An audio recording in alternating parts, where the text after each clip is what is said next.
मिलिए सीतापुर की शिखा वर्मा से, जिन्होंने यूपी बोर्ड क्लास 12th में 97.6% के साथ टॉप किया है।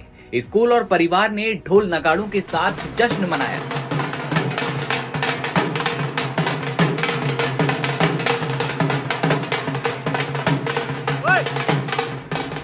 खत्म, यूपी बोर्ड का रिजल्ट आ गया। लड़कियों ने एक बार फिर से बाजी मारी। नमस्कार, मैं अर्चना और आप देख रहे हैं हंगामा टाइम्स। हंगामा टाइम्स जिस तरह से आपको उत्तर प्रदेश की राजधानी लखनऊ में क्या खास दिखाता रहता है, वहीं पे यूपी बोर्ड का रिजल्ट आया और लड़कियों ने फिर से एक बार बाजी मारी। हमारे साथ में आदर्श समाज पार्टी के राष्ट्रीय अध्यक्ष चंद्रपाल जी हैं, तो सभी बच्चियों को और सभी छात्र छात्राओं को वो क्या शुभकामनाएं देंगे यूपी बोर्ड को लेकर के। आपका बहुत बहुत स्वागत है। Thank you. मुझे बड़ी हार्दिक प्रसन्नता है कि हमारी बेटियों ने बहुत अच्छा काम किया है और हमेशा करती चली आ रही हैं। इसमें हमारा भी बहुत योगदान रहा है। मैं सेक्रेटरी एजुकेशन रहा हूँ, उस समय भी महिलाओं के एजुकेशन के लिए बहुत ही आगे काम कराने के लिए बात किया और यहाँ तक कि जो द्वारी शिक्षा होती थी उसके बारे में हमने युद्ध छेड़ा एक तरह से, और सबके सामने पब्लिक में मीटिंग्स में कहा, बड़े बड़े लोगों के सामने, कि जब तक द्वारी शिक्षा बनी रहेगी तब तक महिलाओं का कल्याण नहीं होगा। क्योंकि हमने देखा है स्टडी होम में शाम को लड़कियां आती हैं, लड़के पढ़ते हैं, वो मतलब कहा जाता है कि गरीबों के बच्चे हैं। गरीबों के बच्चे हैं तो, और दूसरे बाकी जो दोपहर तक पढ़ते हैं वो अमीरों के बच्चे हैं।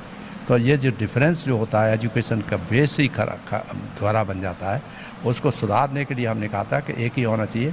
और कॉलेज जो बना सैन फ्रांसिस कॉलेज की तरह वहाँ पर बाराबंकी में, तब हमने कहा था कि आप किसी भी हालत में गरीब लोगों को भी बराबर की एजुकेशन दो और करो। उनके लिए 25% कम से कम सुविधा उनको मिलना चाहिए। और फिर हाई कोर्ट दिल्ली ने भी ऑर्डर किया और 25% को हो गया कि गरीबों को भी शिक्षा मिलनी चाहिए, जिससे द्वारी शिक्षा प्रणाली है वो ख़त्म हो और हर लड़की, हर बच्चा, हर अपने गर्व के साथ कह सके कि मैं भी अच्छे से कॉन्वेंट स्कूल में पढ़ रहा हूँ।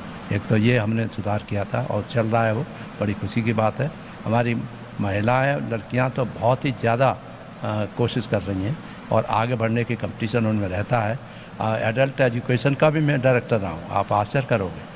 यानी बड़े बूढ़ी जो होती हैं उम्र की लेडीज़ होती थी, उनके पढ़ाने के लिए भी हमारे यहाँ प्रोजेक्ट मैनेजर होते थे और लेडीज ज़्यादातर रहती थी, जो कि लेडीज़ की शिक्षा देने के लिए गाँवों में जाके वैसे करके उनको पढ़ाते थे।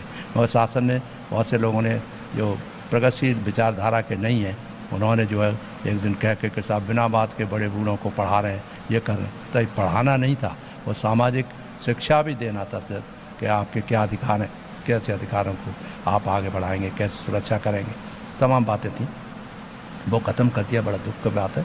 मगर शिक्षा में महिलाएं हमारी जो आगे आना है और भविष्य में और अच्छे आगे जाएंगी। क्योंकि अगर महिलाओं को आगे नहीं बढ़ाओगे तो आपका शिक्षा का स्तर बहुत ही गिरता चला जाएगा।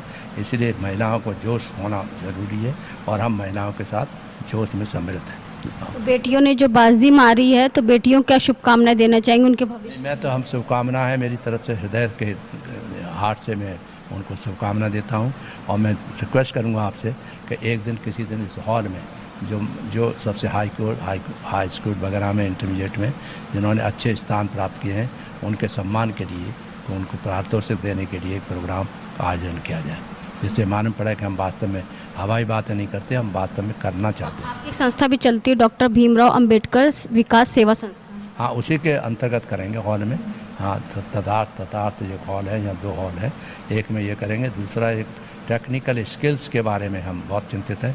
क्योंकि स्किल डेवलपमेंट हमारा ही सेक्रेटरी रहा हूँ और हमने सोचा कि स्किल डेवलपमेंट के बिना कुछ नहीं हो सकता।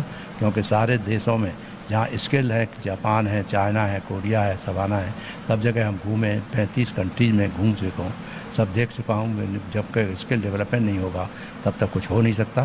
तो स्किल डेवलपमेंट पे मेरा पूरा परिवार स्किल डेवलपमेंट की बात करता है। तो हम इसमें चाहते हैं कि कंप्यूटर इंस्टीट्यूट बन जाए, जिससे कि अच्छा हो, पड़ा हुआ है, गवर्नमेंट ऑफ इंडिया में थिंकिंग हो रही है, चल रहा है, कर देंगे।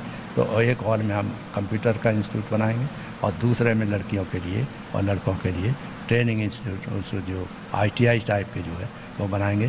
क्योंकि हमने ITI 84 ITI खुलवाए थे इस प्रदेश में, किसी ने कोई सोचा भी नहीं होगा कि 24, आज वो 84 ITI कितना बड़ा काम कर रही होंगी। लड़के लड़कियों को ट्रेनिंग दे रही हैं, अपने घर पर बैठे MSME का काम कर रहे हैं, जो कभी सोच नहीं सकता, ये हमने किया है। तो हमारी तो शुभकामना है कि वो ITI के लोग पढ़ाने वाले नहीं मिल रहे हैं। आश्चर्य है, मैं डायरेक्टर ट्रेनिंग एम्प्लॉयमेंट रह चुका हूँ यूपी में, 2 बार 3 बार मेरा ट्रांसफ़र हुआ, मगर जाने नहीं देते थे लोग, इतना पॉपुलर था। और चाहता था मैं लड़कियों को आगे सेल्फ एम्प्लॉयमेंट करवाया उनको, और सेल्फ एम्प्लॉयमेंट सेंटर होना बहुत ज़रूरी है जगह जगह पे, और क्लस्टर डेवलपमेंट होना चाहिए। क्लस्टर के रूप में मैं यहाँ के लोगों से कह चुका हूँ, अब तो वो सेक्रेटरी चले गए यहाँ से, सहगल साहब, उनसे मैंने समझाया था कि भाई क्लस्टर डेवलपमेंट आप बनाइए। क्लस्टर में 20, 25, 50 लड़कियाँ और लड़के, उनको ट्रेनिंग दो, एक पर्टिकुलर प्रोडक्ट की दो, और एक ज़िले का एक प्रोडक्ट बना करके उसको पूरा प्रयोग किया जाए। वो उनको लैंड दी जाए, उनको फाइनेंस दिया जाए, उनको जो ट्रेनिंग दी जाए, फिर मार्केटिंग की फैसिलिटी दी जाए। तो बिना गारंटी के ऋण कराया 1 करोड़ रुपए तक, आप इमेजिन करो कितनी बड़ी चीज़ है। 1 करोड़ रुपए तक कोई ले ले, बिना गारंटी के ऋण में ले, और फिर वो अगर अच्छी तरह से काम करना शुरू कर दें तो बाहर भी चीज़ें होंगी। आज प्राइवेट एंटरप्रेन्योर्स की बात करते हैं हमारे मुख्यमंत्री जी, वही है कि स्पेशली प्राइम मिनिस्टर साहब तो चाहते ही है, स्पेशली ये जो होना बहुत ज़रूरी है, क्योंकि इससे ही विकास होगा, और सही सरकारें जो सही रास्ते पर चलने की प्रयास कर रही हैं। मुझे बहुत प्रसन्नता है और हार्दिक प्रसन्नता होती है, मगर पक्षपात नहीं होना चाहिए। छोटे से छोटे लोगों को भी अच्छी से अच्छी सुविधा जो हमने प्रोवाइड की है वो उपलब्ध होना चाहिए। तो ये थे हमारे साथ में डॉक्टर भीमराव अंबेडकर विकास सेवा संस्थान के राष्ट्रीय अध्यक्ष और साथ में आर्य समाज पार्टी के राष्ट्रीय चंद्रपाल जी, जिनसे हमने बात करी यूपी बोर्ड के जो नतीजे निकले तो उसमें बच्चियों ने बाजी मारी, तो उन्होंने सभी छात्र छात्राओं को शुभकामनाएं दी। तो इसी के साथ मैं अर्चना आपसे जानना चाहूँगी, धन्यवाद, बने रहिएगा हंगामा टाइम न्यूज़ के साथ में। उनके तथागत ऑडिटोरियम में जैसे उन्होंने बताया कि जल्द से जल्द वो ऐसे मेधावी छात्र छात्राओं को सम्मानित भी करेंगे जिससे बच्चों का हौसला बुलंद होगा। धन्यवाद।